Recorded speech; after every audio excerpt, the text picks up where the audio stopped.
வாசிங்க பார்க்கலாம். யாத்திராகமும் 27ஆம் அதிகாரம் 20-21.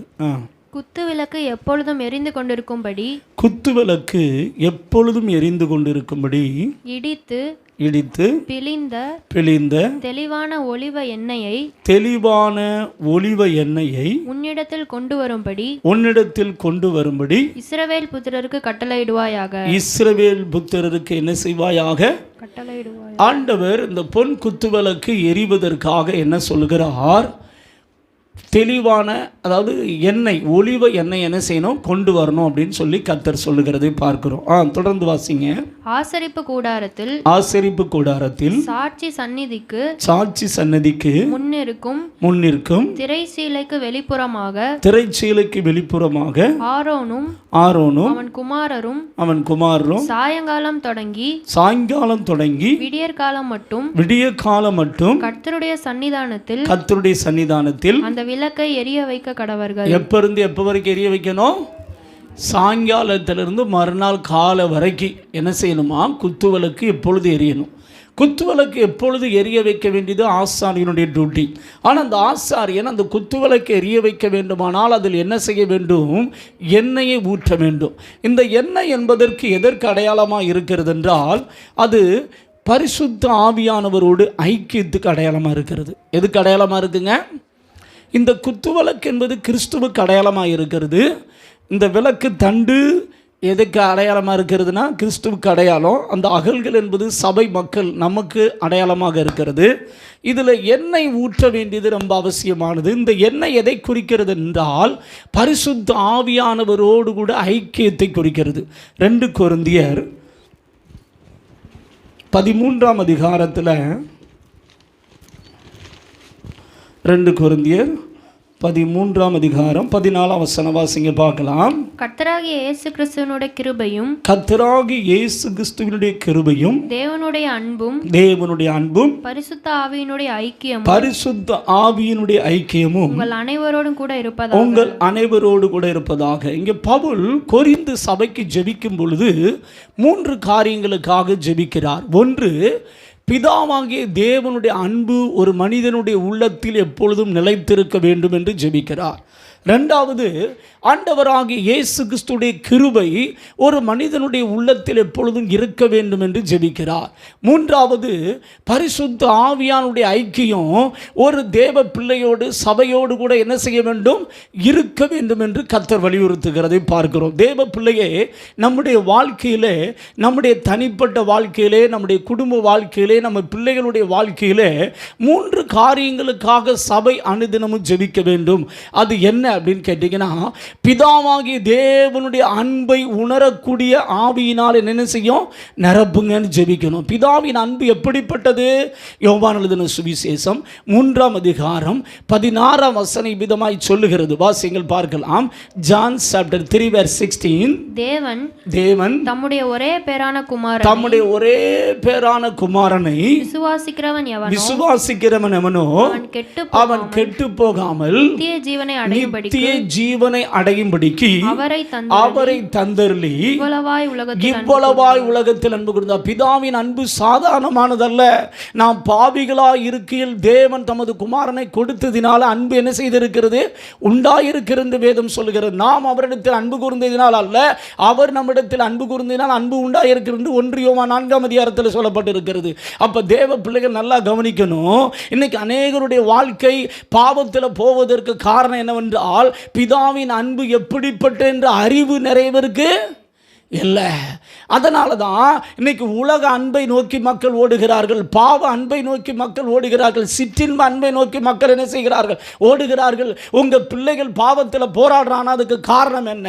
அவர்களுக்கு உலக அன்பு பெருசாக தெரியுது. தேவ பிள்ளைகள் நம்ம ஜெபிக்க வேண்டிய ஜெபம் என்ன தெரியுமா?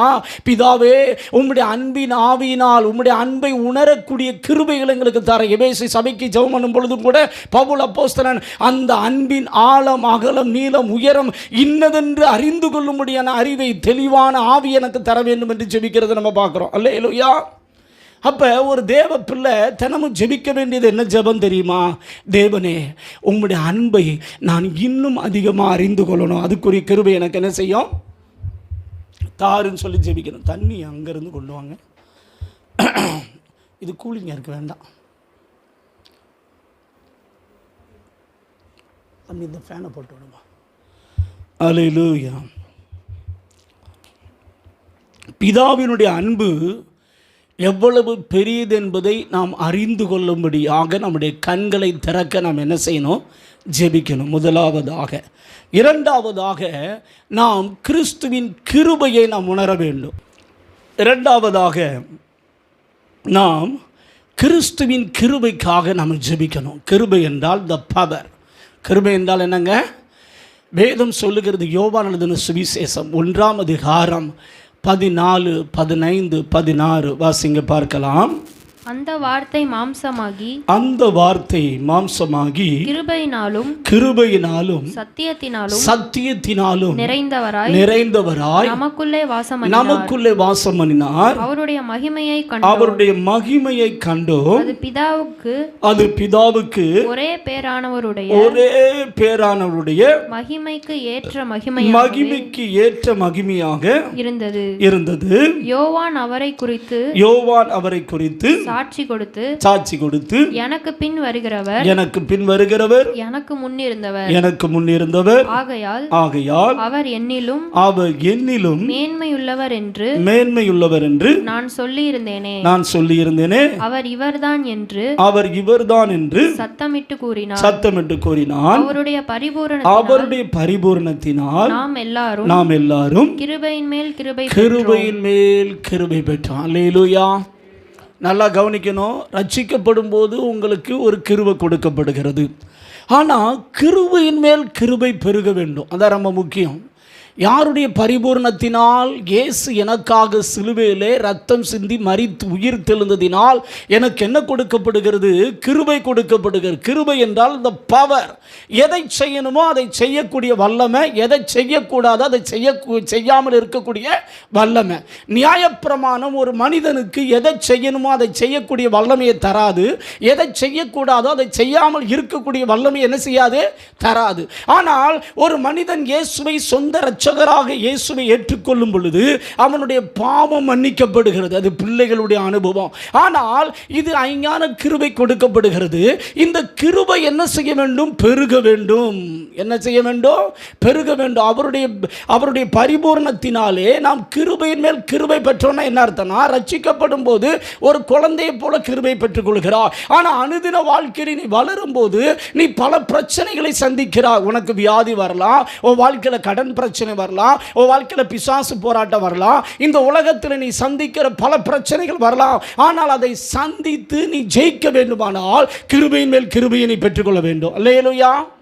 இந்த கிருபையின் மேல் கிருபை எப்போ கிடைக்கும்? பவுல் அப்போஸ்தலன் ஒவ்வொரு சபைக்கு ஜெபம் பண்ணும் பொழுது ஆரம்பத்தில் நிருபத்தை எழுதும்போது பிதாவாகிய தேவனுடைய அன்பும் குமாரனாகிய இயேசு கிறிஸ்துடைய கிருபையும் பெருக கடவுது அப்படின்னு எழுதுறதை நீங்கள் பார்க்க முடியும். ஒவ்வொரு சபைக்கு அவர் ஜெபம் பண்ணும் பொழுது என்ன ஜெபிக்கிறார் தெரியுமா? பிதாவின் அன்பு, குமாரனாகிய இயேசு கிறிஸ்துடைய கிருபை, பரிசுத்தமுடைய ஐக்கியம். அல்லேலூயா.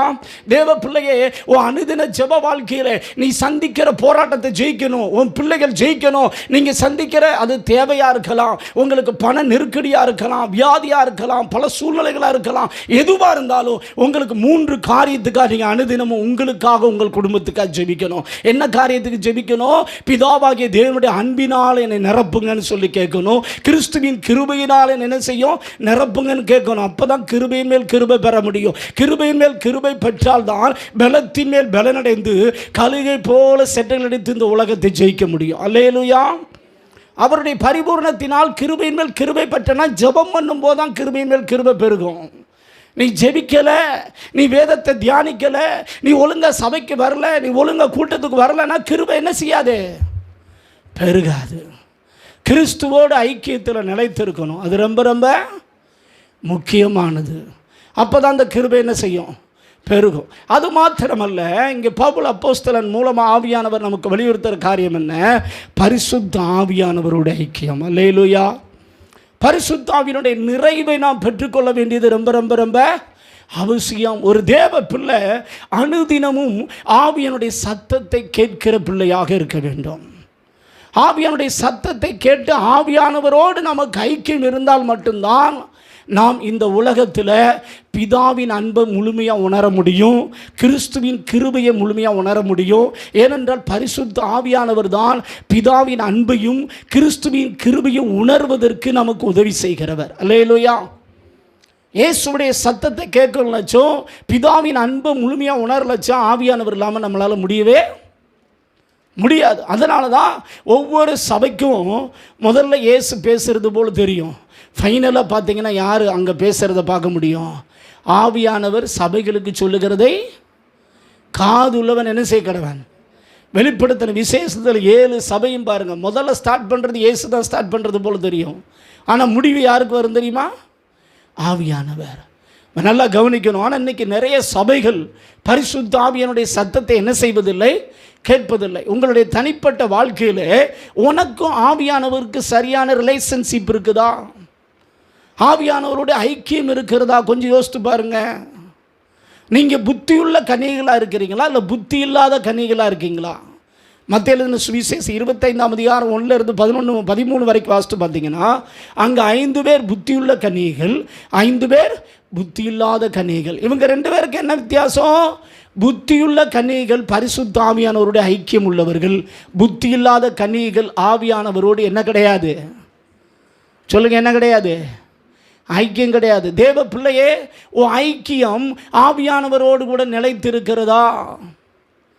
நிறைய பேருக்கு இன்றைக்கி ஐக்கியம் எதோடு இருக்குது தெரியுமா? செல்ஃபோனோடு இருக்குது, இல்லைன்னா ஃப்ரெண்ட்ஷிப்போடு இருக்குது, இல்லைன்னா உலக காரியத்தோடு தான் என்ன செய்யுது.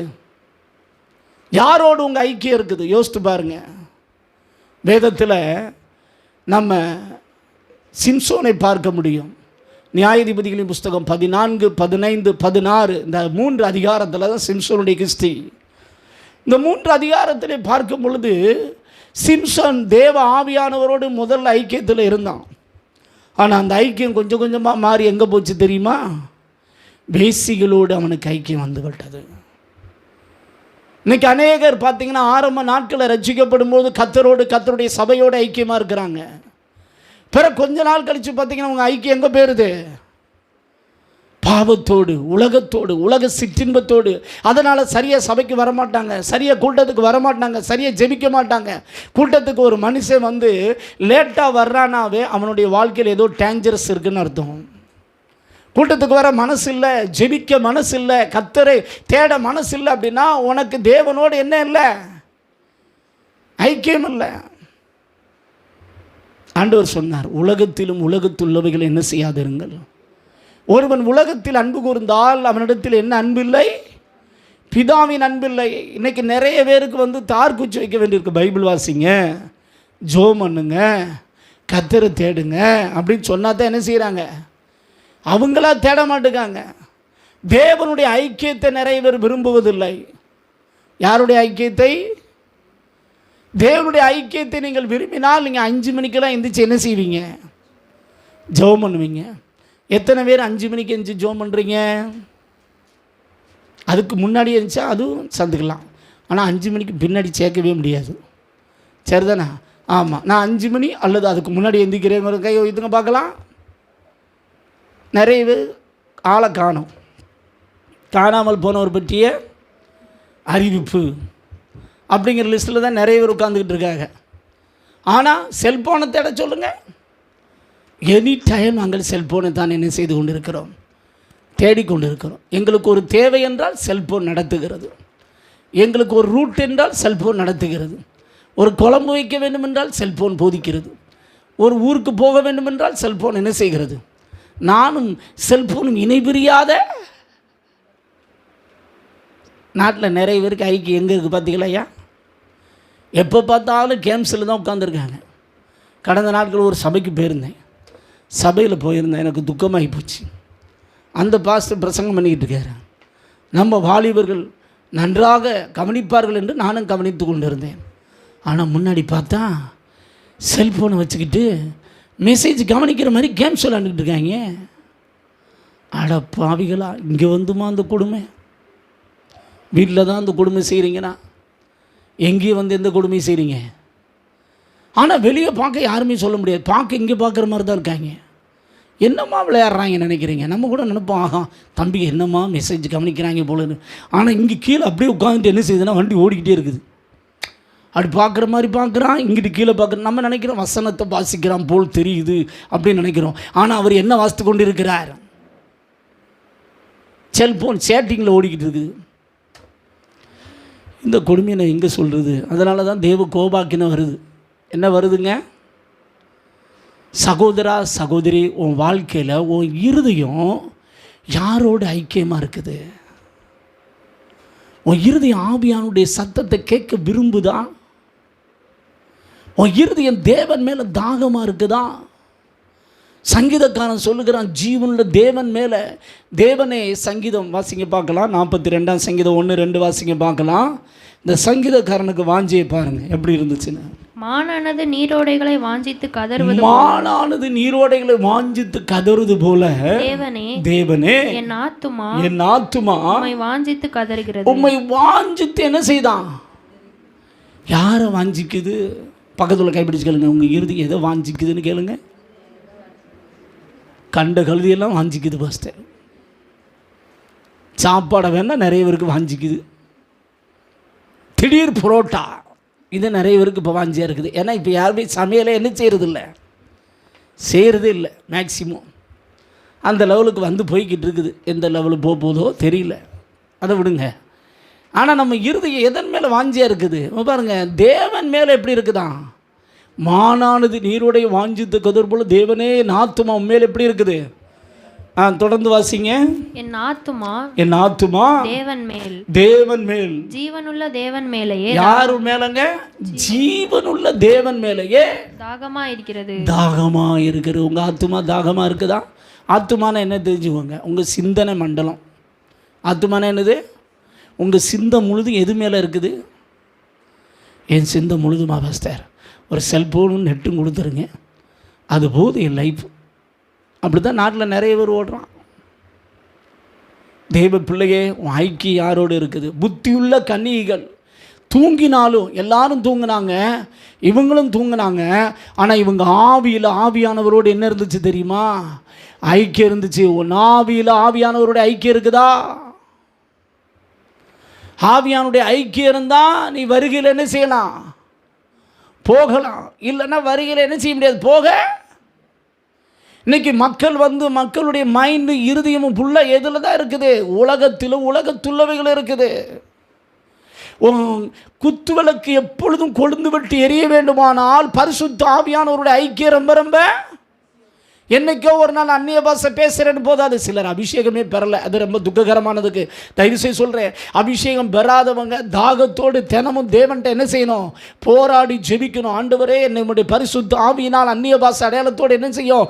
நிரப்புன்னு சொல்லி நீங்கள் கண்ணீரோடு பாரத்தோடு கர்த்தரிடத்தில் என்ன செய்யணும்? கேட்கணும். கேட்டிங்கன்னா கர்த்தர் நிரப்பும். ஆனால் இன்னைக்கு யாருமே தாகத்தோடு என்ன செய்கிறதில்ல. சமீபத்தில் ஒரு சபைக்கு பிரசங்கத்துக்கு போயிருந்தேன். கர்த்தருடைய ஆவியானவர் பலமாக கிரியை செஞ்சார். முடிஞ்சோடனே அந்த பாஸ்டர் சொன்னார், சில வாலிபர்களுக்கு அமிச்சு இவங்களுக்கு அபிஷேகத்துக்கு ஜோம் பண்ணுங்கன்னு. நான் அவங்களுக்கு ஜோம் பண்ணி பார்க்குறேன். அவங்கக்கிட்ட யாருக்குமே தாகம், கண்ணையே மூட மாட்டுக்கானே. ஆராதனில் கண்ணை மூடி பாட்டு பாட மாட்டுக்கான், ஜோம் பண்ண மாட்டுக்கான், பைபிள் வாசிக்க மாட்டுக்கான். இவனை எப்படி கர்த்தர் நிரப்புவார்? எனக்கு ஆவியில் தெளிவாக தெரியுது, கர்த்தர் யாரையுமே நிரப்புறதுக்கு ரெடியாக இல்லை. வாஞ்சிருந்தால் தானே நிரப்புவார், தாகம் இருந்தால் தானே நிரப்புவார். ஆண்கள் நிறைய பேர் பார்த்திங்கன்னா தாகமே இல்லாமல் உட்காந்துருக்கோம். பெண்கள் ஈஸியாக நிரப்பப்படுறாங்கன்னா அவங்க தாகத்தோடு எதிர்பார்க்கறதுனால கத்த நிரப்புற. நிறைய இடங்களில் ஆண்கள் பாருங்கள் அப்படியே உட்காந்துருப்பாங்க, பார்த்துருக்கீங்களா? என்ன இல்லை? வாஞ்சை இல்லை, தாகம் இல்லை. ஆவியானவரோடு ஐக்கியம் கொள்ள நீ மனம் இல்லாமல் இருந்தேனா, இந்த பூலோகத்தில் பரிசுத்த ஆவியானவருடைய சத்தத்தை ஒரு மனிதன் கேட்காவிட்டால் அவன் பரலோகத்துக்கு போகிறதுக்கு சான்சஸே கிடையாது. எழுதி வச்சுக்கோங்க.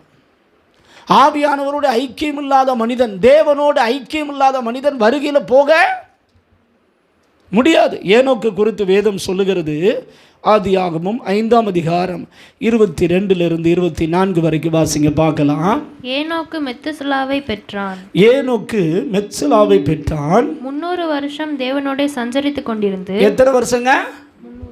300 வருஷம் தேவனோடு சஞ்சரித்து கொண்டிருந்து குமாரரையும் குமாரத்திகளையும் பெற்றான். குமாரையும் குமாரத்திகளையும் பெற்றான். ஏனோக்குடைய நாளெல்லாம் 365 வருஷம். எத்தனை வருஷங்க? நல்லா கவனிங்க. நம்மளை மாதிரி ஆட்களுக்கு தான் இப்படி ஆவியார் எழுதி வச்சிருக்காரு. என்ன எழுதி வச்சிருக்காரு? அவன் தேவனோடு செஞ்சிருந்தாலும் மனைவி பிள்ளைகளோட தான் வாழ்கிறான். யாரோட தான் வாழ்கிறான்? நம்ம ஆட்கள் என்ன சொல்லுவாங்க தெரியுமா? பாஸ்டர் வீட்டுக்கு வந்து பாருங்க, 2 இருக்குது பாருங்க, வீட்டையே ரலகலம் பண்ணி விட்டுருது. என்ன கலம் பண்ணி விட்டுருது?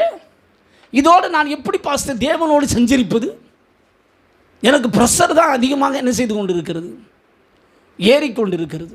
என்ன ஏறிக்கொண்டு இருக்கிறது? ப்ரெஷர் தான் ஏறுது. நான் எதை செய்யக்கூடாதுன்னு சொன்னால் அதை செய்கிறாங்க. நான் எதை பண்ணக்கூடாதுன்னு நினைக்கிறேன், அதை உடச்சி போட்டுருதாங்க. எனக்கு அங்கே பார்க்க முடியல, இங்கே ப்ரெஷர் ஏறுது, இங்கே பார்க்க முடியல, அங்கே ப்ரெஷர் ஏறுது. கடைசியில் வீடே எப்படி தான் இருக்குது, ரணகலமாக இருக்குது அப்படின்னு சொல்கிற மாதிரி உங்களை மாதிரி ஆட்களுக்கு தான் ஆவி எழுதிச்சிருக்காரு. அவர் 300 வருஷம் தேவனோடு சஞ்சரித்து கொண்டிருந்து குமாரையும் குமாரத்துக்கள் என்ன செய்தானா? பெற்றெடுத்தானா. அது எப்படி? எத்தனை வருஷம் அவனுக்கு ஐக்கியம் இருந்துச்சு? 65 ஆண்டுகள் அவனுக்கு அவ்வளோவா தேவனை தெரியலை. ஆனால் அடுத்து 300 ஆண்டுகள் அவன் வாழ்ந்த நாட்களில் ஒரு நாள் அவன் தேவனோடு கூட ஐக்கியத்தை இழந்து போகவே. இன்றைக்கி நம்ம ஆட்கள் பார்த்தீங்கன்னா கூட்டத்தில் வந்தால் மட்டும்தான் தேவனோட ஐக்கியம். கூட்டத்தை விட்டு போயிட்டா, சபையை விட்டு போயிட்டா, ஐக்கியமே. உங்கள் இருதயம் எப்பொழுதும் தேவனை காண, தேவனை நோக்கி பார்க்க உங்கள் இருதயம் வாஞ்சியாக இருக்குதா? அப்படி தேவனோடு கூட சஞ்சரித்து கொண்டிருந்தவன் யார் தெரியுமா? இந்த ஏனோக்கு. 300 ஆண்டுகள். எத்தனை ஆண்டுங்க?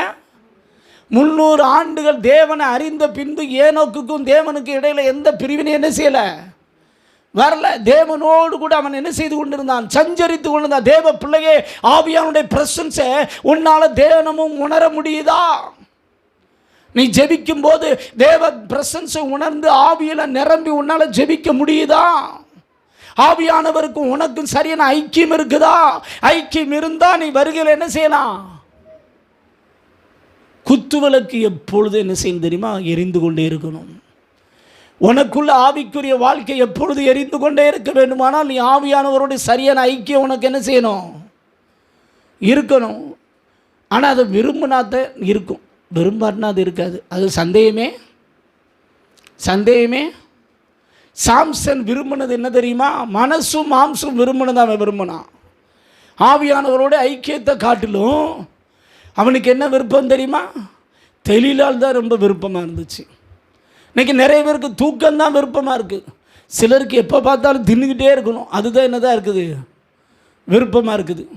சிலருக்கு ஊரை சுற்றிக்கிட்டே இருக்கணும். எதை சுற்றிக்கிட்டு இருக்கணும்? அங்கே சுற்றணும், இங்கே சுற்றணும், போன பேசணும், இதை பேசணும். இதுதான் உன் இருதயம். உன் இருதயம் முழுது எதை நிரம்பி இருக்குது? மைண்டு முழுது என்ன நிரம்பி இருக்குது? ஏசு நிரம்பி இருக்காரா? ஆவியானவர் நிரம்பி இருக்கிறாரா? கொஞ்சம் யோசித்து பாருங்கள். உங்கள் ஐக்கியம் தேவனோடு இருக்குதா? இந்த ஏனோக்கு குறித்து பாருங்க. 300 வருஷம் குமாரனும் குமாரத்திகளும் பெற்ற. அடுத்த வசனம் வாசிங்க அப்படியே. ஏனோக்கு தேவனோடு சஞ்சரித்து கொண்டிருக்கையில் காணப்படாமல் போனான். தேவன் அவனை எடுத்துக்கொண்டார். இன்னைக்கு ஆண்டவர் உங்களுக்கு சொல்ற ஆலோசனை தெரியுமா? யார் தேவனோடு சரியான ஐக்கியத்தில் இருக்கிறீங்க அவங்க தான் வருகையில் போக முடியும். ஆவியானவரோடு கூட சரியான ஐக்கியம் இல்லை அப்படின்னா நீ வருகையில் போக முடியாது. நீ பரலோகம் போகணும்னு நினச்சேன்னா உன் ஐக்கியம் யாரோடு இருக்கணும்? தேவன் தான் மெய்யின்னு தெரிஞ்சு போச்சு. இதெல்லாம் உலகமெல்லாம் பொய்ன்னு தெரிஞ்சு போச்சு. பொய் தேவையா இல்லை மெய் தேவையா? நம்ம வாழ்நாள் முழுது யாரோட தான் வாழ போகிறோம்? சொல்லுங்கள். தேவனோடு வாழ போகிறீங்களா இல்லை வேறு யாரோடு வாழ போகிறீங்களா? ரெண்டோடு தான் வாழ முடியும். ஒன்று இயேசுவோடு வாழணும், இல்லைன்னா யாரோடு வாழணும்? சாத்தானோடு வாழணும். இதில் நடுநிலைமைன்னு ஒன்றுமே என்ன கிடையாது. ஆனால் நிறைய பேர் பார்த்திங்கன்னா இயேசுவும் வேணும் உலகமும் வேணும்னு நினைக்கிறாங்க. இது நடக்கிற காரியம்? தேவ பிள்ளையே, உன்னுடைய ஐக்கியம் எப்படி இருக்குது? நோவாவை குறித்து ஆவியார் எழுதுகிறார். ஆதியாகமம் 6ஆம் அதிகாரம் 9ஆம் வசனம் வாசிங்க பார்க்கலாம். நோவாவின் வம்ச வரலாறு. நோவாவின் வம்ச வரலாறு. நோவா தன் காலத்தில் இருந்தவர்களுக்குள்ளே, தன் காலத்தில், நல்லா கவனிக்க, அண்டர்லைன் வேர்டு என்ன தெரியுமா? தன் காலத்தில் இருந்தவர்களுக்குள்ள. இப்போ நம்ம இருக்கிற காலத்தில் இருந்தவர்களுக்குள்ள, சரிதானே? அதான் கவனிக்க வேண்டிய வேர்டு. தன் காலத்தில் இருந்தவர்களுக்குள்ளே நீதிமானும் உத்தமனுமாயிருந்தான். நோவா தேவனோட சஞ்சரித்துக் கொண்டிருந்தான். நோவா தேவனோடு என்ன செஞ்சானா? தேவ பிள்ளையே, ஐயா, நம்ம இப்போ வாழ்கிற காலம் பாவம் நிறைந்த காலம். அதில் எல்லளவேன்னு என்ன கிடையாது, சந்தேகமே கிடையாது. ஆனால் என்னால் ஒன்றை உறுதியாக சொல்ல முடியும், இவ்வளவு பாவம் இருக்குது, ஆனால் அவ்வளவு பாவத்தையும் ஜெயிக்கக்கூடிய கிருபையும் ஆவியானவர் நமக்கு தருகிறார் என்பதில் எல்லளவேனும் என்ன கிடையாது. இதை என்னால் ஆணித்தரமாக சொல்ல முடியும். நான் அனுபவிக்கிறேன். நான் என்ன செய்கிறேன்? அனுபவித்து தான் பேசிக்கிட்டு இருக்கேன், அனுபவிக்காமல் பேசலை. இவ்வளவு பாவம் நம்மளை சுற்றி நிற்குது, இவ்வளவு பிசாசு நம்மளை சுற்றி நிற்குது. ஏன்னா பிசாசு இப்படிலாம் பேசுது. சாட்சி கேட்டிங்களா? என் மனைவி பேசும்போது ஒரு பிசாசு என்ன பேசுது? ஓரினை சேர்க்கை வா அப்படின்னு சொல்லி ஒரு சகோதரிகிட்ட பேசுது. அந்த சகோதரி என்ன செய்தாங்க? ஜெபம் பண்ணி பிசாசு இடம் கொடாமல் நான் இயேசுவுக்கு ஒப்பு கொடுக்குறேன்னு சொல்லி ஒப்பு கொடுத்த பொழுது இயேசு என்ன சொன்னார்? நீ உன்னை ஒப்பு கொடுத்தபடினா நான் உன்னை என்ன செய்வேன்? நல்லா கவனிக்கணும். நம்ம எல்லாருக்குமே சோதனை உண்டு. சோதனை இல்லாமல் யாரும் பரலோகத்துக்கு போக முடியாது. நமக்கு எல்லாத்துக்குமே பரீட்சை உண்டு, நம்ம எல்லாருக்குமே டெஸ்ட்டு உண்டு, டெம்டேஷன் உண்டு. பரீட்சை என்பது தேவன் வைப்பது, சோதனை என்பது சாத்தான் வைப்பது. யார் வைப்பது? சாத்தான் வைப்பது. ரெண்டையும் நீங்கள் பாஸ் பண்ணால் தான் எங்கே போக முடியும்? சொல்லுங்கள், எங்கே போக முடியும்? பாருங்கள், அந்த சகோதரிக்கு முதல்ல சாத்தான் பேசினான், அந்த சோதனை அது ஜெயிச்சிச்சு. அந்த நேரத்தில் பரீட்சையும் இயேசு வைக்கிறாரு. இவன் இடம் கொடுக்குறாளா கொடுக்கலையா? இயேசு பிள்ளை தான். இயேசு காப்பாற்றினாரா?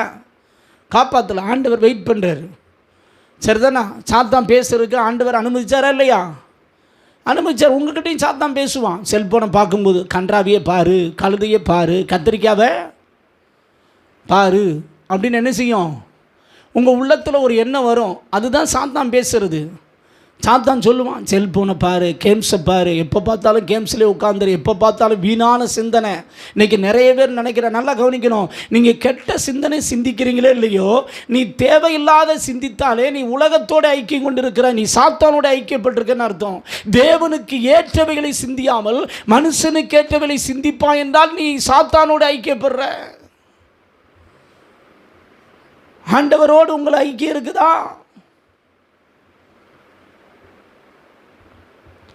சாத்ராக், மேசாக், ஆபேத்நேகோ, நம்ம டேனியல், இவங்க 4 பேரை குறித்து ஆவியானவர் சொல்லுகிற வார்த்தை என்ன? இடைவிடாமல் ஆராதிக்கிற ஒரு தேவன். என்ன இடைவிடாமல் ஆராதனை பண்ணிக்கிட்டு நினைக்கிறீங்க? எல்லாம் அதிபதியாக போஸ்டிங்கில் உட்காந்துருக்கா. ஐயா, பெரிய பெரிய போஸ்டிங்கில் உட்காந்துருக்கான். சாத்ராக், மேசாக், ஆபேத்நேகோ பெரிய போஸ்டிங். தானியேல் உட்கார்ந்தது 127 நாடுகளுக்கு நிதியமைச்சர். இத்தனை பெரிய போஸ்டிங்கில் உட்கார்ந்தவங்க, அவங்க சிந்தை முழுவதும் யார் மேலே மட்டும்தான் இருந்துச்சு தெரியுமா? தேவனை தேடணும், தேவனை ஆராதிக்கணும், தேவனை துதிக்கணும், தேவன்கிட்ட ஜெபம் பண்ணணும். அந்த ஐக்கியம் தான் அவங்க இருதயத்தில் இருந்துச்சு. உங்கள் இருதயம் தேவனை தேடுதா இல்லை உலகத்தை தேடுதா? இயேசுவை குறித்து நிறைய பேருக்கு சிந்தனையே கிடையாது. இன்னைக்குள்ள வாலிபர்களை பார்க்குற, வசனத்தை யாருமே படிக்கிறதே.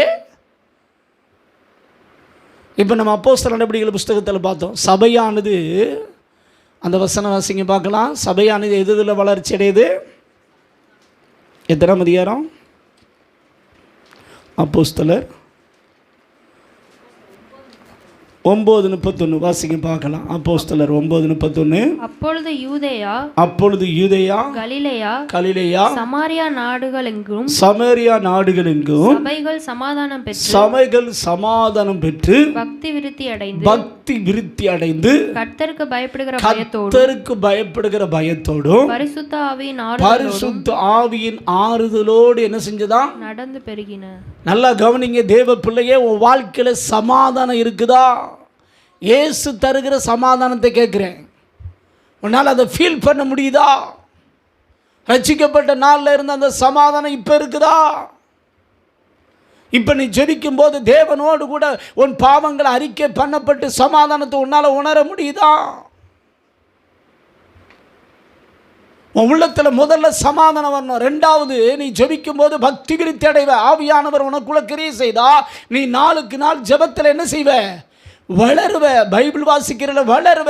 உனக்குள்ள பைபிள் வாசிக்கணும், இயேசுவை தேடணும், இயேசுவை நேசிக்கணும், இந்த உலகம் வேண்டாம், உலகத்துள்ள பொருட்கள் வேண்டாம் அப்படின்னு ஒரு எண்ணம் வந்துச்சுன்னா அது ஆவியானவர் கொடுக்குற எண்ணம். ஆனால் பைபிள் வேண்டாம், வேத வசனம் வேண்டாம், இயேசுவோடு ஜெபம் பண்ணுறவங்க வேண்டாம், பாஸ்டர் வேண்டாம், சபைக்கு போக வேண்டாம், கூட்டத்துக்கு போக வேண்டாம், நம்ம என்ஜாய் பண்ணுவோம், தனிமையில் உட்கார்ந்துருப்போம், தனிமையில் கண்ட கழுதியை பார்ப்போம் அப்படின்னு என்ன வந்துச்சுன்னா நீ சாத்தானோடு ஐக்கியப்படுகிறவன்.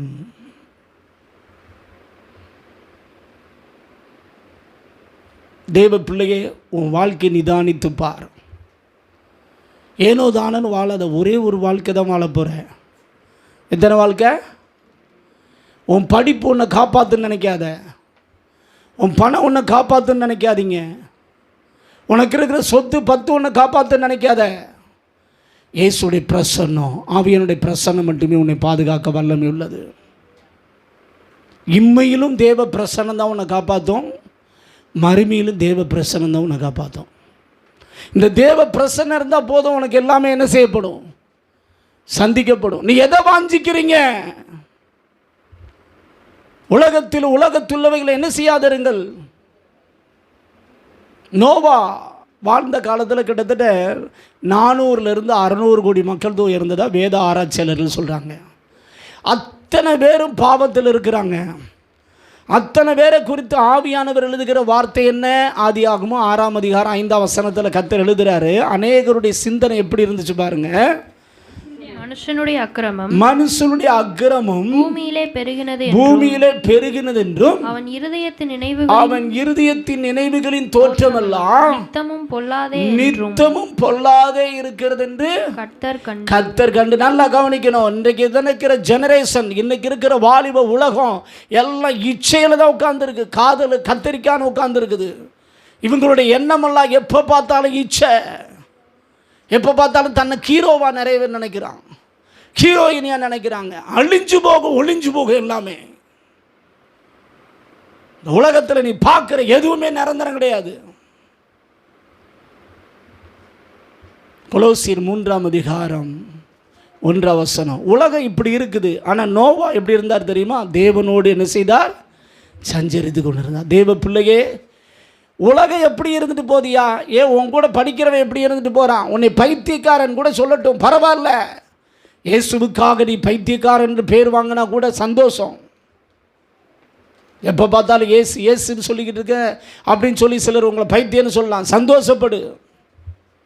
ஆனால் உலக பைத்தியமாக தான் நரகத்துக்கு போயிடுவேன், ஜாக்கிரதை. யாரோட ஐக்கியம் இருக்குது உங்களுக்கு? வாசிங்க கொலோசியர் 3ஆம் அதிகாரம் 1-2 வசனங்கள்.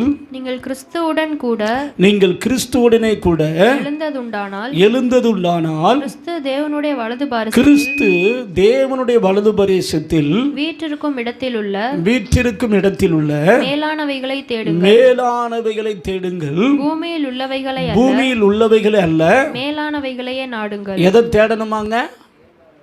பூமிக்குரியவில் அல்ல. ஆனால் இன்னைக்கு நிறைய பேருடைய 24 hours நிறைய பேருக்கு சிந்தனை என்ன தெரியுமா? எப்போ பார்த்தாலும் சாப்பிடணும், எப்போ பார்த்தாலும் புதுசாக செஞ்சு தின்னணும். இப்படி சிலருக்கு போகுது. சிலருக்கு புது நாடகமாக பார்க்கணும், சிலருக்கு பணம் சம்பாதிக்கணும், சிலருக்கு படிக்கணும். அதுக்காக படிக்கக்கூடாது, பணம் சம்பாதிக்கக்கூடாது, வேலை செய்யக்கூடாதுன்னு கர்த்தர் சொல்ல. ஆனால் உங்கள் இறுதி எங்கே இருக்கணும் சொல்லுங்க? தேவன் மேலே இருக்கணுங்க. உங்கள் இறுதி எது மேலே இருக்குது?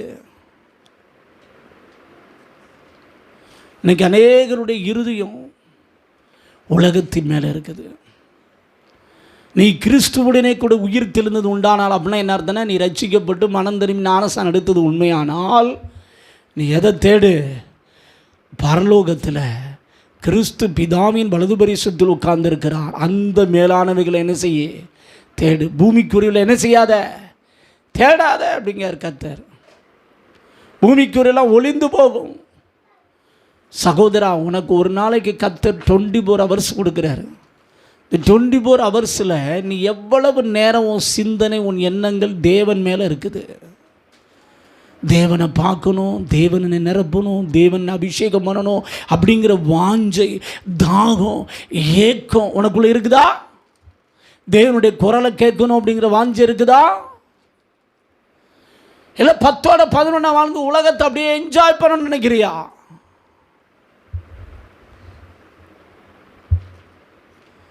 அழிஞ்சு போகுங்க உலகம். இன்னைக்குள்ள ஜெனரேஷன் அழிந்து போய்கிட்டு இருக்குது, பாவத்தில் அழிந்து கொண்டு இருக்கிறது. ஒன்று தெரிஞ்சுக்கோங்க, ஒரே ஒரு வாழ்க்கை தான். உனக்கு முன்பாக கர்த்தர் மரணத்தையும் வைக்கிறார், ஜீவனை வைக்கிறார். ஜீவன்கிறது இயேசு, மரணம்ங்கிறது சாத்தான். எதை தெரிந்து கொள்ள போகிற? சுய சித்தத்தில் கர்த்தர் ஒரு நாள் இடைபட மாட்டார். ஆண்டவர் வெயிட் தான் பண்ணுவார். நீ இயேசுவை ஆராதிக்க போகிறியா இல்லை சாத்தானை ஆராதிக்க போகிறியா? ஒவ்வொரு நாளும் உனக்கு சோதனை உண்டு. நீ இயேசுவை நேசிக்க போகிறியா இல்லை உலகத்தை நேசிக்க போகிறியா? எனக்கு இயேசு போதும் அப்படின்னு நினச்சேன்னா கர்த்தர் உன்னை என்ன செய்வார்? ஆசீர்வதிப்பார். உனக்காக அவர் ஜீவனை கொடுத்திருக்கிறார். உன்னை மீட்டுக் கொள்வதற்காக அவர் ஜீவனை கொடுத்திருக்கிறார். உன்னோடு ஐக்கியப்படதான் அப்பா விரும்புகிறார். ஆதாம் ஏவாள் பாவம் செய்த பொழுது அப்பா அவளோடு தேடி வந்தார். ஆதாமே நீ எங்கே இருக்கிறாய்? அதே சத்தம் இன்னைக்கும் தொனிக்கப்படுகிறது. ஆதாமே நீ எங்கே இருக்கிறாய்? நான் உன்னோடு ஐக்கியப்பட விரும்புகிறேன். ஆனால் நீ பாவத்தில் வாழ்ந்துகிட்டு இருக்க. பாவத்தோடு இருக்கிற மனிதன் தேவனோடு சஞ்சரிக்க, இச்சையோடு வாழ்கிற மனிதன் தேவனோடு சஞ்சரிக்க முடியாது. கொஞ்சம் பாவம் கொஞ்சம் தேவன் அப்படி வாழ முடியாது. ஆதாம் பாவம் செய்து விட்டான். இப்போ கர்த்தர் சொன்னார், இதுவரைக்கும் நீ என்னோடு உலாவினது உண்மைதான், இதுவரைக்கும் நீ என்னோடு சஞ்சரித்தது உண்மைதான். ஆனால் பாவம் வந்துவிட்டது. நான் இப்பொழுது உன்னை தோட்டத்தை விட்டு என்ன செய்கிறேன்? துரத்துகிறேன். கர்த்தர் துரத்தினார். தேவ பிள்ளையே, வாழ்க்கையில் ரகசிய பாவம் இருக்கும்னா, உலகத்தோடு ஐக்கியம் இருக்கும்னா, உன் இறுதி எது மேலே நாட்டமாக இருக்குது? மங்கினி மாதிரி உட்கார்ந்துருக்கிறியா? ஒரு உணர்வு இல்லாமல் உட்கார்ந்துருக்கிறியா?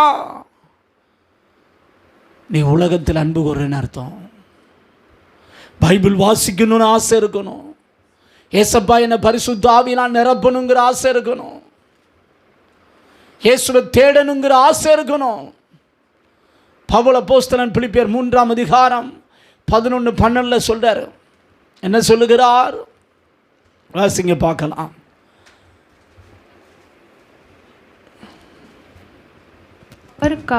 அவருக்காக எல்லாவற்றையும் நஷ்டம் என்று விட்டேன், குப்பையுமாக எண்ணுகிறேன். இன்னைக்கு அநேகர் இந்த உலகத்தை விடன்னா நிறைய பேருக்கு விட முடியல. அவருக்காக எல்லாவற்றையும் நஷ்டம் என்று விட்டேன். எப்படி என்றாரா? இன்னைக்கு நிறைய பேர் இயேசுவை தேடுறதான் குப்பையா என்றான். பைபிளை வாசிக்கிறது அவனுக்கு குப்பையா தெரியுது. எப்போ பார்த்தாலும் ஜோமணி இருந்தால் அது குப்பையா தெரியுது. பவுல் அப்போஸ்தலன் சொல்லுகிறான், ஐயா எனக்கு இந்த உலகத்தில் எவ்வளவு, அவன் பெரிய பணக்காரன், அவனுக்கு அந்த காலத்திலே மிகப்பெரிய கப்பல் இருந்துச்சான், எத்தனை கோடிகளுக்கு அதிபதியாக இருந்திருக்காரு. அதையெல்லாம் கிறிஸ்துவை அறிகிற அறிவின் மேன்மைக்காக. எதுக்காக? இந்த உலக சிந்தனை எனக்கு வேண்டாம் ஐயா, எனக்கு இயேசுவை அறியணும், பைபிளை வாசிக்கணும், ஜெபிக்கணும், கர்த்தரை ஆராதிக்கணும், இதுதான் அவனுடைய எண்ணம். அவர் அறிகிற அறிவின் மேன்மைக்கு எல்லாவற்றையும் நஷ்டமும் குப்பையுமாக என்ன செய்கிறேன் என்னங்கிற. உன் வாழ்க்கையில் அப்படி என்ன இருக்குதா? இயேசுவை தேடணும் வாஞ்சி இருக்குதா? ஏதோ கூப்பிட்டுட்டாங்க சபைக்கு, நான் என்ன செய்கிறேன்? வர்றேன். ஏதோ கூப்பிட்டுட்டாங்க கூட்டத்துக்கு, நான் என்ன செய்கிறேன்? வர்றேன். நிறைய பேர் இப்படி தான் வந்துக்கிட்டு இருக்காங்க. இன்றைக்கி எத்தனை பேர் இயேசுவை ஆசையாக பின்பற்றி வந்தீங்க, இல்லை கடமைக்காக வந்திருக்கீங்க? யோசித்து பாருங்கள். நீங்கள் ஆசையாக இயேசுவை தேடுறீங்களா, இல்லை கடமைக்காக இயேசுவை தேடுறீங்களா? அடுத்த வசனம் வாசிங்க பார்க்கலாம். நான் அடைந்தாயிற்று அல்லது முற்றிலும் தேறினவனானேன் என்று எண்ணாமல் கிறிஸ்து இயேசுவினால் நான் எதற்காக பிடிக்கப்பட்டேனோ அதை நான் பிடித்துக் கொள்ளும்படிக்கு ஆசையாய் தொடர்கிறேன். எப்படி தொடரணுங்க? தேவ பிள்ளையே, நீ பைபிள் வாசிக்கிறது ஆசையா வாசிக்கிறையா? ஜெபிக்கிறது ஆசையா ஜெபிக்கிறையா? கர்த்தருக்கு காணிக்க கொடுக்கறது ஆசையா செய்கிறையா, அல்லது கடமைக்கா செய்கிறையா? பிறந்துட்டோம், கிறிஸ்தவனா மாறியாச்சு, சர்ச்சைக்கு வந்துதான் கூட்டத்துக்கு வந்து தான் ஆகணும் அப்படிங்கிறத கர்த்தர் எதிர்பார்க்க மாட்டார், அதை அங்கீகரிப்பதும் இல்லை. ஆதி திருச்சபை ஆசையா பின்பற்ற வேண்டிய சபை, எபேசு சபை ஆதியிலே கொண்டிருந்த அன்பை என்ன செய்து விட்டது? விட்டுருச்சு. விளக்கு தண்டை கர்த்தர் எடுத்துட்டாரு. தேவ பிள்ளையே, உன் வாழ்க்கையில் உண்மையாகவே உன் இருதயத்தில் இயேசுவை தேடன்னு ஆசை இருக்குதா? உன் இருதயம் உண்மையாகவே ஆவியானவரோடு ஐக்கியப்படணும்னு அழுகுதா? வரங்களை பெற்றுக்கொள்ளணும், கனிகளை பெற்றுக்கொள்ளணும், ஆத்துமாக்களுக்காக ஜெபிக்கணும் அப்படிங்கிற வாஞ்சை உனக்குள்ள இருக்குதா? அப்படின்னா நீ தேவனோடு கூட என்ன செய்கிறாய்? சஞ்சரிக்கிறன்னு அர்த்தம். ஆனால் இன்னைக்கு நிறைய பேர் அப்படி என்ன செய்வதில்லை. சாலமோன் மிகப்பெரிய ஞானி, கர்த்தரிடத்திலிருந்து கிருபைகளை ஞானத்தை பெற்றவன். அவன் அரசாட்சி பொற்காலம். ஆனால் அவனுடைய வாழ்க்கையின் எண்டு எப்படி இருந்துச்சு தெரியுமா?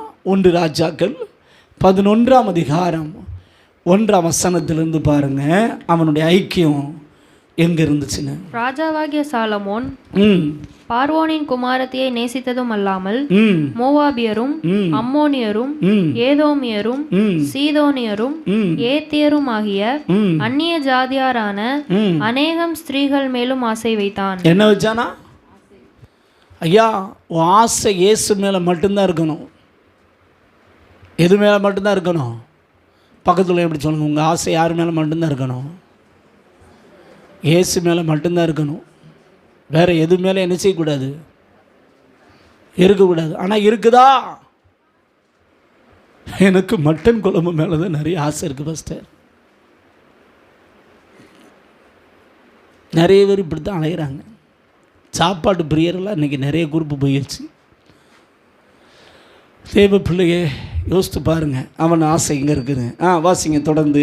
கர்த்தர் இஸ்ரவேல் புத்திரரை நோக்கி, கர்த்தர் இஸ்ரவேல் புத்திரரை நோக்கி, நீங்கள் அவர்கள் அண்டைக்கும் அவர்கள் உங்கள் அண்டைக்கும் பிரவேசிக்கலாகாது. அவர்கள் நிச்சயமாய் தங்கள் தேவர்களை பின்பற்றும்படி உங்கள் இருதயத்தை சாய பண்ணுவார்கள் என்று சொல்லியிருந்தார். சாலமோன் அவர்கள் மேல் ஆசை வைத்து அவர்களோடு ஐக்கியமாய் இருந்தான். இங்கேதான் நம்ம கவனிக்க வேண்டிய வேர்டு. சாலமோன் அவர்கள் மேல் என்ன வச்சானா? நல்லா கவனிக்கணும். எல்லாரையும் நம்ம நேசிக்கணும். ஆனால் எல்லாரும் மேலே என்ன வச்சிட முடியாது? சொல்லுங்க. ஆசை வச்சிட, ஆசையெல்லாம் யார் மேலே மட்டும்தான் இருக்கணும்? இயேசு மேலே தான் இருக்கணும். ஃபாதர் பெர்க்மன் ஐயா பாட்டு பாடுறாரு.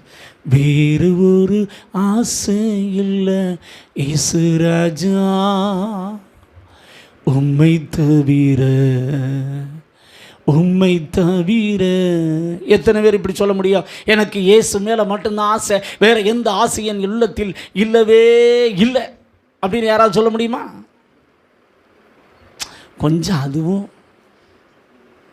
கொஞ்சம் இதுவும். எப்படி? 2 எஜமான்களுக்கு ஊழியம் செய்ய ஒருவனாலும். மத்தேயு 6:24 ஆண்டவர் சொல்றார், தேவ பிள்ளையே, உங்கள் ஐக்கியம் யாரோடு இருக்குது?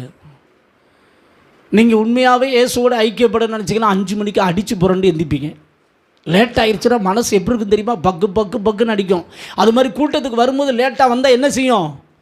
மனசு பக்கு பக்குன்னு அடிக்க. பார்த்துருக்கீங்களா? சபைக்கு லேட்டாக வந்துட்டு ஐயோ இன்னைக்கு லேட் ஆகிடுச்சு, இன்னைக்கு லேட் ஆகிடுச்சு சுச்சோ அப்படின்னு வருவோம். ஆனால் சிலருக்கு உணர்வே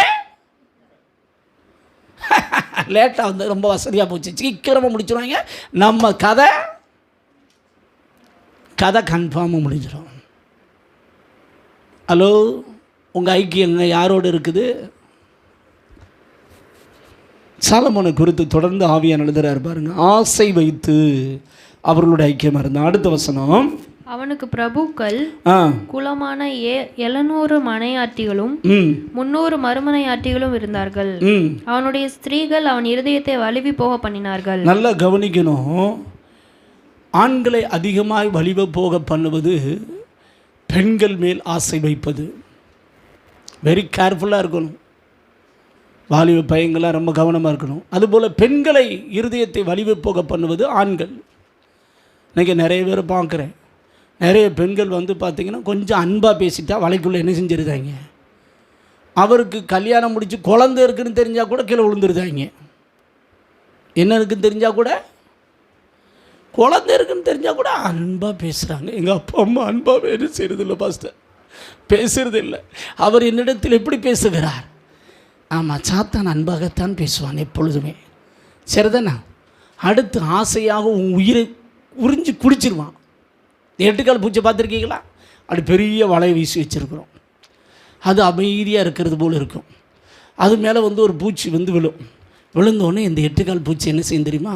அப்படி மெதுவாக அப்படியே அன்பாக வர்றது போல் தெரியும். அந்த பூச்சி நினைக்குமா, எவ்வளவோ பாசமாக 8 கால்களை வைத்து நம்மக்கிட்ட அன்பு கூற என்ன செய்கிறது, வருகிறது அப்படின்னு சொல்லி. கொஞ்ச நேரத்தில் என்ன ஆகும்? அந்த பூச்சி மறுகையா செத்த டெட் பாடி மட்டும்தான் இருக்கும். உயிரை என்ன செஞ்சிடும், குளிச்சிடும். இது போல தான் ராஜாக்களா, பாவம்லாம் அப்படித்தான், சாத்தானும் அப்படித்தான். அன்பு காட்டுறது போல் தெரியும், அந்த அன்பெல்லாம் அழிஞ்சு போகும், ஒளிஞ்சு போகும். இயேசுவின் அன்பு மட்டுமே நிரந்தரமானது. அல்லேலூயா. எந்த அன்பு? ஆமாம். அதனால் உங்கள் இருதயத்தை எது வலிவு போக பண்ணுது யோசித்து பாருங்கள். உங்கள் இருதயத்தை எது வலிவு போக பண்ணுது பாருங்க. ஆசையா வலிவு போக பண்ணினார்கள். 4ஆம் வசனம். சாலமோன் வயது சென்றபோது அவனுடைய மனைவிகள் அவன் இருதயத்தை அந்நிய தேவர்களை பின்பற்றும்படி சாய பண்ணினார்கள். அதனால் அவனுடைய இருதயம் அவன் தகப்பனாகிய தாவீதின் இருதயத்தை போல தன் தேவனாகிய கர்த்தரோடே உத்தமமாய் இருக்கவில்லை. எப்படி இருக்கலையாங்க? தேவ பிள்ளையே, எல்லாரும் உங்கள் இருதயத்தில் கை வைங்க பார்க்கலாம். கை வச்சிட்டிங்களா? உயரத்தில் ஒரு கேள்வி நீங்களே கேளுங்க. என் இருதயம் உண்மையாகவே தேவனோடு உத்தமமாக இருக்குதா, இல்லை அப்பப்பைக்கு டிமிக்கி அடிக்குதா? கேளுங்க, உங்களுக்கே தெரியும். உங்கள் இருதயம் இயேசுவை மட்டும் நேசிக்குதா, இல்லை அப்பப்பைக்கு டிமிக்கி அடிக்குதான்னு. தேவனோடு எப்படி இருக்கணும் சொல்லுங்கள்? உத்தமமாக இருக்கணும். உத்தமமாக இருக்குன்னா எனக்கு இயேசு மட்டும் போதும் அப்படின்னு என்ன செய்யணும்? யார் மட்டும் போதும்? ஆனால் ஒன்று தெரிஞ்சு வச்சுக்கோங்க, இந்த உலகத்தில் நம்முடைய இருதயத்தை வலுவு பண்ணும்படியாய் சாத்தான் பல கன்னிகளை நமக்கு வைக்கத்தான் செய்வான். ஆனால் உங்களுக்கு எனக்கு ஒரு நற்செய்தி. என்ன நற்செய்தி அப்படின்னு கேட்குறீங்களா? இன்றைக்கி ஒரு வேளை உங்கள் இருதயத்தை உங்கள் செல்ஃபோன், தேவையற்ற நண்பர்களுடைய ஐக்கியம், பாவ காரியங்கள் உங்கள் இருதயத்தை வழுகி போக பண்ணியிருந்தால், நீங்கள் ஏசப்பாட்ட ஒரு காரியத்தை கேட்டிங்கன்னா உங்களுக்கு அந்த பலனை கத்த தருவார். என்ன கேட்கணும் அப்படின்னா, ஏசப்பா இந்த உலகத்தையும் உலகத்துள்ள பாவங்களை வெறுக்கக்கூடிய கிருபை எனக்கு தாங்க. என்னத்தை தாங்க? உலகத்தையும் உலகத்துள்ள காரியங்களை என்ன செய்யணும்? வெறுக்கக்கூடிய என்னத்தை தாங்க. நீங்கள் கேட்டீங்கன்னா நான் உண்மையை சொல்கிறேங்க. ஏசப்பா என் கூட பேசுனது என்ன தெரியுமா? நான் கடந்த நாட்களில் யோசித்த ஒரு காரியம், எல்லா வசனத்துக்கும் நம்மளால் கீழ்ப்படிய முடியுமா அப்படின்னு சொல்லி எனக்குள்ள நிறைய நாள் கேள்வி இருந்தது. ஏன்னா ஆவியானவர் எதிர்பார்க்கிற நாம் எல்லா வசனத்துக்கும் என்ன செய்யணும்? கீழ்ப்படின்னு எதிர்பார்க்குறேன். ஆனால் ஒரு மனிதனால் முடியுமா, அது நடக்குமா, இது சாத்தியமே இல்லை அப்படின்னு தான் நான் நினச்சிக்கிட்டு இருந்தேன். ஆனால் கடந்த 3-4 வாரங்கள் இருக்கும் என்னோடு கூட ஆண்டவர் பேசினார். எல்லா வசனத்தையும் கைக்கொண்டு எல்லா வசனத்தின்படி வாழ முடியுமாங்கிறதுல ஆண்டவர் சொன்னார், நீ விரும்பி என்னிடத்தில் கிருபை கேட்டால் உனக்கு அந்த கிருபை கிடைக்கும் அப்படின்னார். அல்லேலூயா. ஆனால் விரும்பணும். விருப்பம் யார்கிட்ட தான் இருக்குது சொல்லுங்கள்? எனக்கு இயேசு மட்டும் போதுங்கிற தீர்மானத்தை யார் தான் எடுக்கணும்? நம்ம தான் எடுக்கணும். எனக்கு இந்த உலகம் வேண்டாம், பாவம் வேண்டாம், இச்சை வேண்டாம், உலகத்துள்ள பொருட்கள் வேண்டாம், ஆடம்பரம் வேண்டாம், பணம் வேண்டாம், எனக்கு இயேசு மட்டும் போதும். ஆனால் உங்களே அறியாமல் சில வேலை இருக்கலாம். நான் இல்லைன்னு சொல்லலை, எல்லா மனுஷனுக்குள்ளே இருக்க தான் செய்யும். பண ஆசை இருக்கும், இச்சை இருக்கும், பெருமை இருக்கும். ஆனால் உங்களுக்கு ஒரு நற்செய்தி வாசிங்க பார்க்கலாம். ரோமர் எழுதின நிருபம் 6ஆம் அதிகாரம் 14ஆம் வசனம் வாசிங்க பார்க்கலாம். நியாயப்பிரமாணத்திற்கு கீழ்ப்பட்டிராமல் நாம் நியாயப்பிரமாணத்துக்கு கீழ்ப்பட்டிராமல் கிருபைக்கு கீழ்ப்பட்டிருக்கிறபடியால் பாவம் உங்களை மேற்கொள்ளாது. பாவங்கிற இடத்துல பண ஆசையா இருக்கலாம், பாவங்கிற இடத்துல இச்சையா இருக்கலாம், பாவங்கிற இடத்துல பெருமையா இருக்கலாம். எதுவா இருந்தாலும் சரி, உன் வாழ்க்கையில் ஒரு ரகசிய காரியங்கள் எதுவா இருந்தாலும் சரி, உங்களுக்கு ஒரு நற்செய்தி, நீ ஏசப்பாட்ட உண்மையா வந்து மனமுகுந்து, ஆண்டவரே இந்த பாவத்தை, இந்த உலகத்தை, இந்த உலக இச்சைகளை அப்பா வெறுத்து உண்மை மட்டும் உண்மையா நேசிக்கக்கூடிய கிருபை எனக்கு என்ன செய்யுங்க. யாரை மட்டும்? முதலிடம் யாருக்கு கொடுக்கணும்? நான் இயேசுவுக்கு. செகண்ட் இடம் யாருக்கு கொடுக்கணும்? நான் என்னை நேசிப்பது போல பிறர் நான் என்ன செய்யணும்? அந்த கிருபை எனக்கு என்ன செய்யுங்க தாங்கன்னு கேட்டால், உண்மையை சொல்கிறேன், ஆவியானவர் நமக்கு பலன் தருகிறார்.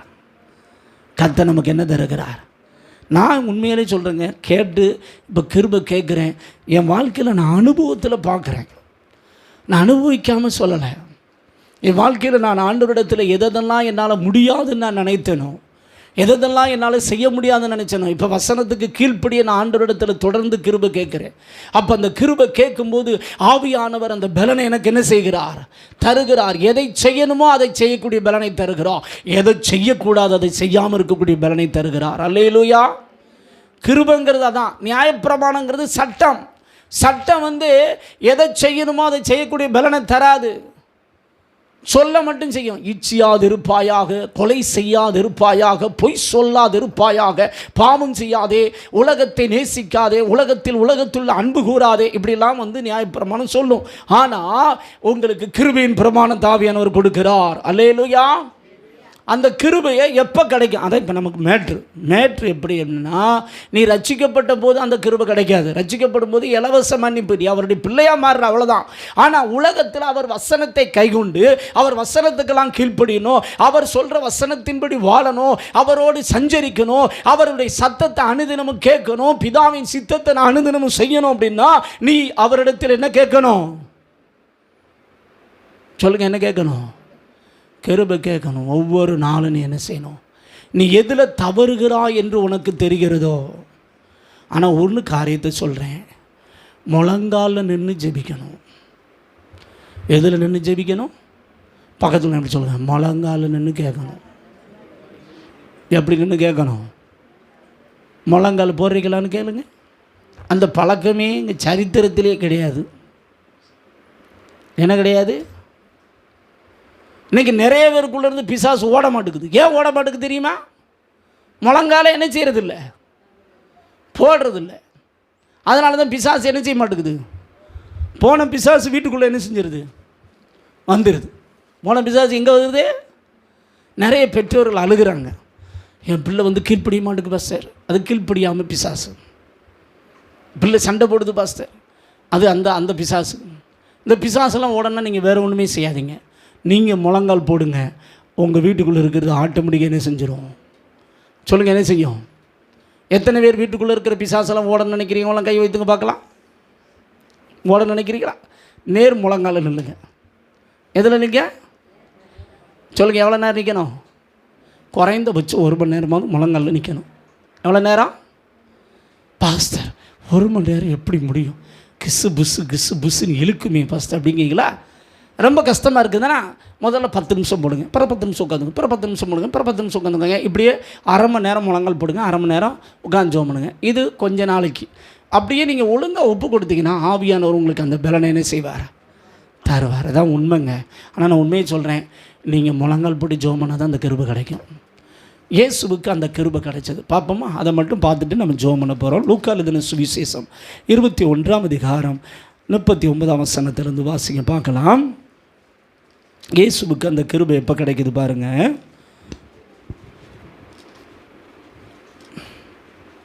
லூக்கா எழுதின சுவிசேஷம் 21ஆம் அதிகாரம்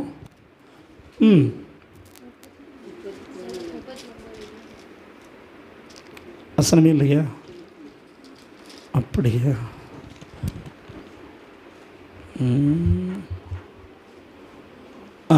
22ஆம் அதிகாரத்தில் வாசிங்க. பின்பு அவர் புறப்பட்டு வழக்கத்தின்படியே ஒலிவமலைக்கு போனார். அவருடைய சீஷரும் அவரோட கூட போனார்கள்.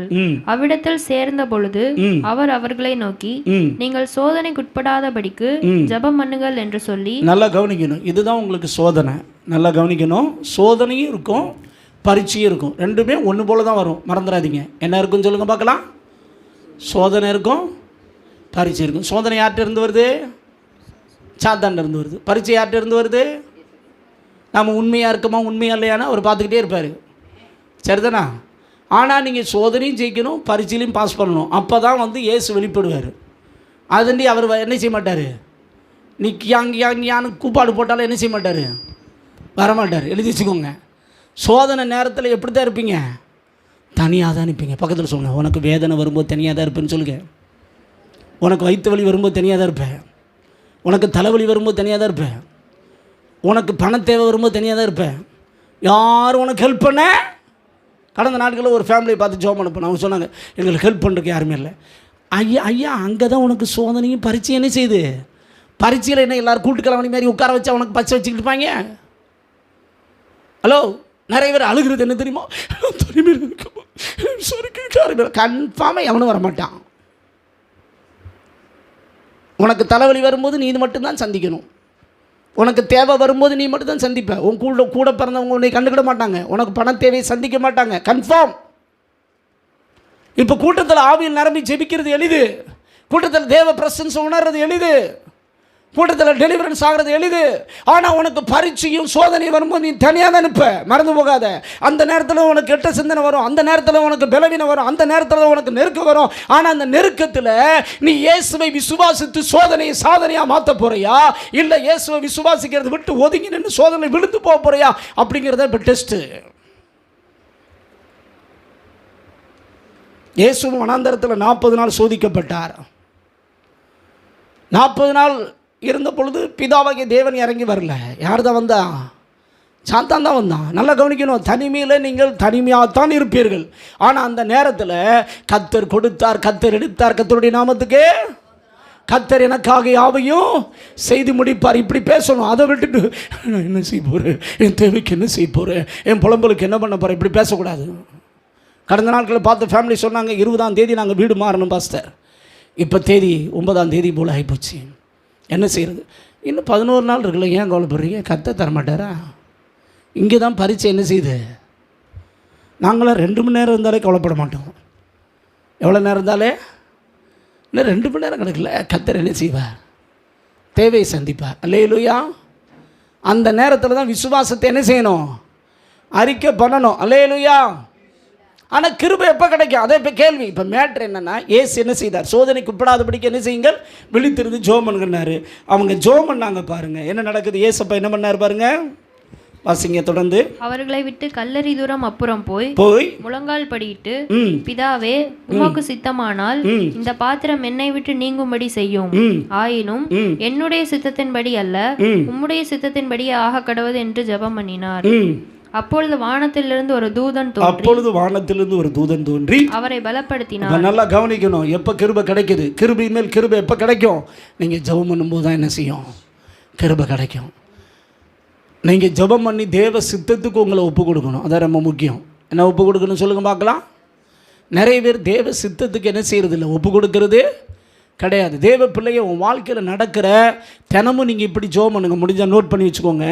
என் வாழ்க்கையில் நான் அனுதினமும் சந்திக்கிற சோதனைகளையும் பாடுகளையும் ஜெயிக்கக்கூடிய கிருபை எனக்கு தாங்க, அதுக்காக உமக்கு சோத்திரம் அப்படின்னு சொல்லி நல்ல சோத்திரம் பண்ணி கிருபையை கேட்டிங்கன்னா கர்த்தர் உங்களுக்கு இந்த கிருபையை தருவார். அல்லேலூயா.